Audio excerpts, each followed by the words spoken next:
don't know if you guys know the background. Because me and JV have actually been kind of working on this for about 3 or 4 years now.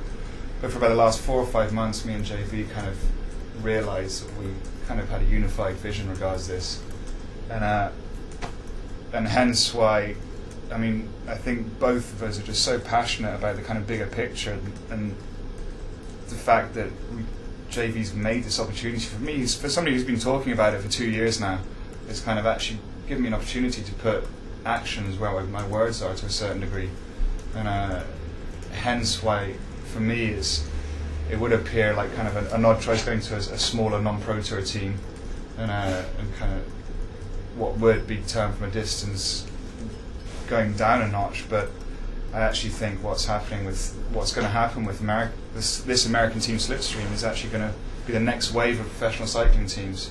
It's kind of creating a whole new way of operating regards a level of professionalism, from having a training base, basically a core area where all riders will be based, and also with JV's what can only be described as advanced scientific knowledge regards the kind of all the medical stuff, which goes beyond, although I have the kind of more the philosophical and ideological kind of arguments, JV can then back me up with actual the kind of science knowledge and know where to kind of structure that.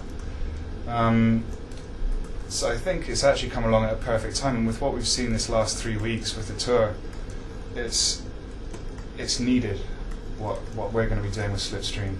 It's needed more now than ever in cycling. Basically a new vision and a new start, and JV and me have also spoken to ASO about it, and UCI, and JV's also been to the WADA, to their HQ. So I mean, we're trying to get everybody involved, and then at the moment it's not up to us with who we side, because at the moment we don't know what's going to happen with who's siding where. But I mean, we're just going to try and stay certainly to a small degree autonomous until we see what way the tide turns. But at the rate it's going, we might actually have an influence in the way the tide turns. So there you go. I think at the moment cycling is in such an unknown quantity on all levels. For if you're the manager of a pro tour team, if you're president of the UCI, if you're a professional cyclist, you don't know where it's going. And I think what we're doing with Slipstream is we know where we're going, and we know what we're doing, which I think is kind of rare. You know, it's there. Maybe CSC and TT Mobile are certainly trying to come up with a vision regards the bigger picture.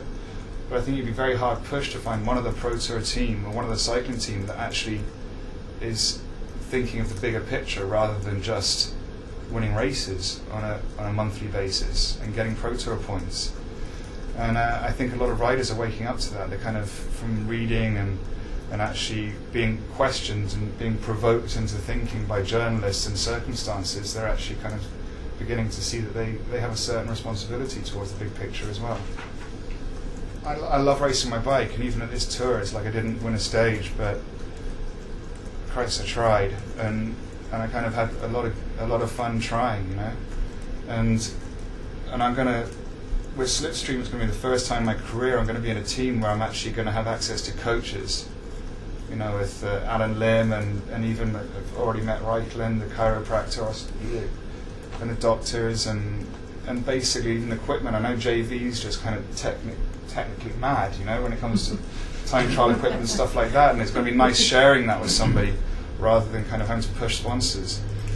And so I think I'm going to have the opportunity with Slipstream to actually take a lot of pleasure in the progress, in the process.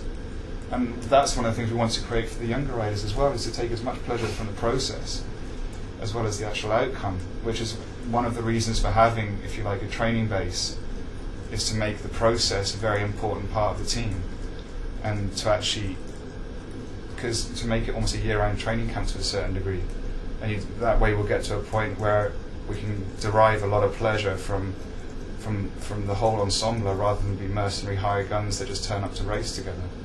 I mean, obviously next year is, if you like, a stepping stone year, and it's going from a kind of fringe team this year to a certain degree to what's going to be a big team next year, but not it's going to be a lot bigger in a couple of years. I mean, that's the bottom line, and we want to kind of get the core group and the core vibe of the team in place from December this year. Because I mean, I think if we get that wrong from December, then it's going to be hard to kind of change it. 'Cause it's going to be a very big learning curve, and it's going to be doubling in size in probably twice in the next 2 years. So it's a huge project. When I made the decision halfway through my ban to come back to cycling, I was kind of aware that if I came back into cycling, then I was always going to be an ex-doper. And over my 2-year ban, it's kind of, I obviously had a lot of time to think and a lot of time to kind of fall back in love with my sport, and a lot of the time to actually realise what had happened to me and the errors I'd made and what had caused them.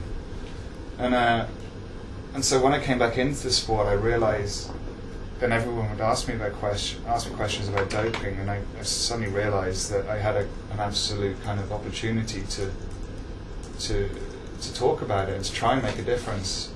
And because no one else filled that role in cycling, if you like, there was no one doing what I was doing.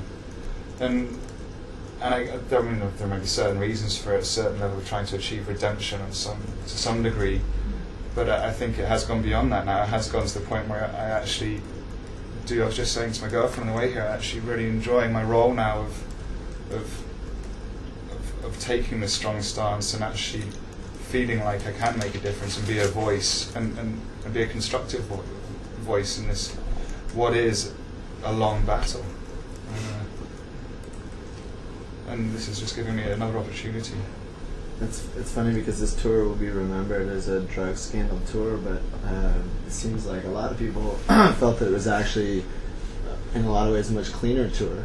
Well, I mean, I said that to I think it was British TV just after the race, and they were saying, "Oh, you remember we were sitting down in London, we were talking about it being a clean race," and I said, "No, I remember I said it will be the cleanest ever Tour de France we've done," and I stand by that.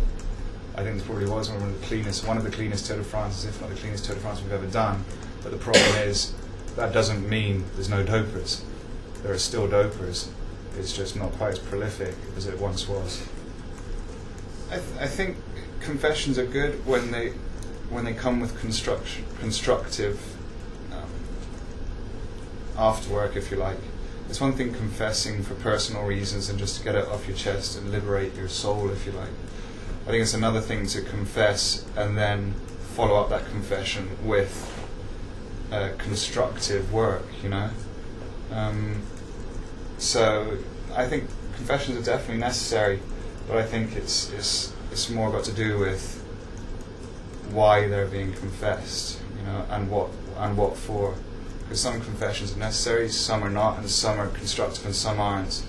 And we always turn back onto the amnesty thing, if you like. Maybe if we did like a year amnesty, if we said like, right, everybody had doped last year and before, admit to it, and then we can carry on now clean. But that's a perfect world, and that wouldn't help anything, I don't think. So I think it's a very fine line. But we do need to have people to admit, but we need them to follow it up. We can't just have a confession and then have them just carry on as if nothing happened and not talk about it again.